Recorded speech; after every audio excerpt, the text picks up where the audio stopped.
GoToWhitney.com. So what's up, everybody? We are here at Harrah's The Pool After Dark, and I'm with Aloe Blacc. How excited are you to be here hosting the party tonight? Really excited. It's going to be a good night. Oh, yeah, for sure. How about Atlantic City? Have you ever been here before? I have in the past. I usually come here just to perform, but maybe one day get out here with the family, have a nice vacation, go gambling. That's cool. Talk to us about your future projects. What do you have going on? I'm always writing and recording. I just spent a week in Nashville. Hopefully I'll get back out there to write and record some more, but I'm going to put out a new album hopefully by the end of the summer. Just create great music that people can dance to, party to, motivational stuff. What's your inspiration for it? Inspiration is just making people excited and happy about their own lives. You know, we all go through so much in our daily lives. Some people have really tough jobs, crazy bosses. Some people are in school dealing with debt. You know, I just want to give somebody something to be motivated about and excited about. Cool, it's really cool. Now, I know you're a big advocate for artists being paid fairly on sites like Spotify. Has there been any progress with that?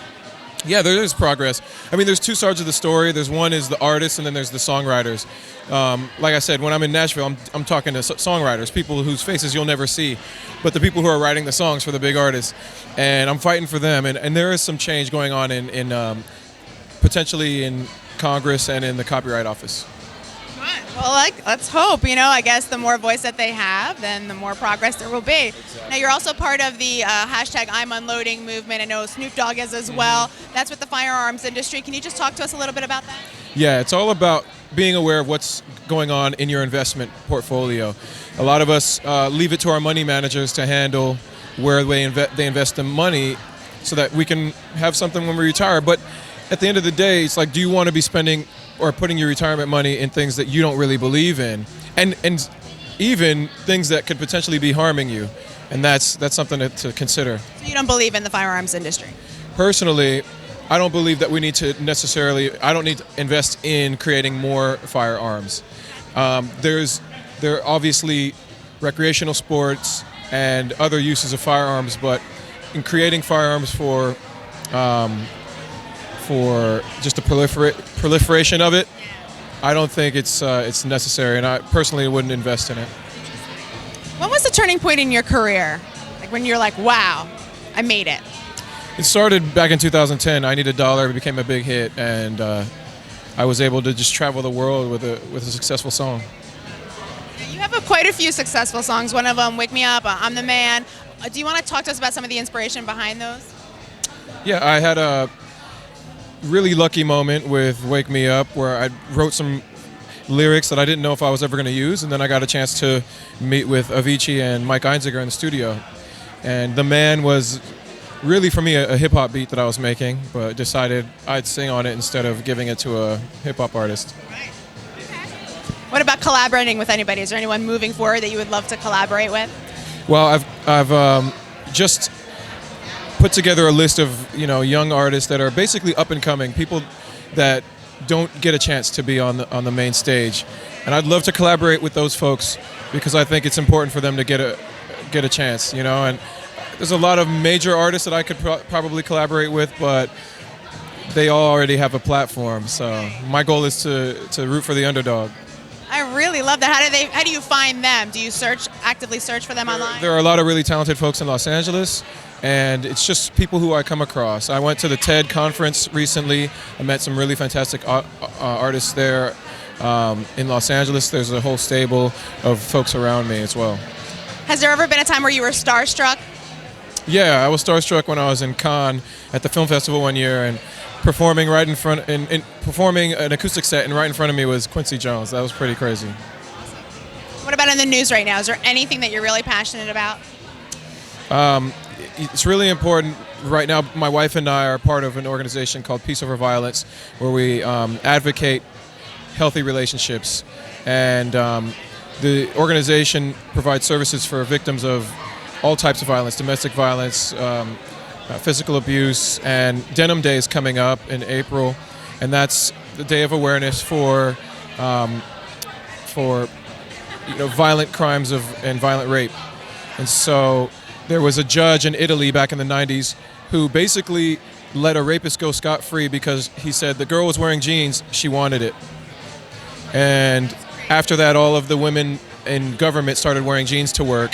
And so this movement, Denim Day, is really important, and especially in the U.S. where college campuses have this culture of not being very vocal about what's happening in terms of rape on campus, and it's really important for them to be vocal about it and really create some sort of punishments that are offering justice for what happened to the victims. Is there anything else that your fans don't know about you? Fans probably don't know I'm a USC graduate. I went to USC and I went to business consulting after that, so I was in the corporate world before I became a full-time singer. Why did you decide to do that? I did too, by the way. I have a finance degree and now I'm doing this, so there you go. I didn't really decide. They decided for me. They laid me off. Okay. Well, we're glad that you're out there and we can hear your music and be inspired by you. I thank you so much for being here in Atlantic City. Hey, this is Aloe Blacc. Had a great time talking with Whitney. The one, the only, my man Aloe Blacc is in the building. My name is Aloe Blacc, and it's nice to be here to rock with y'all. For all y'all that got that money, let's talk about it right now. Come on. I need a dollar is what I need. Hey, and I need a dollar is what I need. Hey, and I need a dollar is what I need. And if I share with you my story, would you share your dollar with me? There's time coming and I reap what I done sold. Well, let me tell you something, all that is ain't gold. This is dedicated to all y'all that got that dollar. You out here having fun.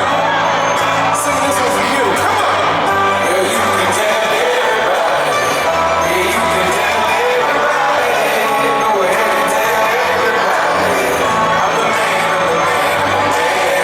Yes, I am. Yes, I am. Yes, I am. I'm the man.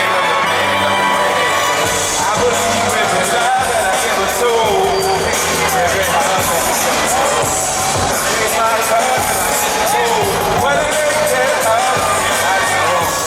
All the ladies in the house, put your hands in the sky. Wave from side to side. Let me hear you say, yes I am, yes I am. Yes I am, yes I am. Before I get out of here, we gotta do one more, at least one more. Now, back in 2013, I went in the studio and created this song with the dude Mike Eisinger from Incubus and the DJ from Sweden by the name of Avicii. So if you know this joint, I want you to sing along. Let's kill it. So wake me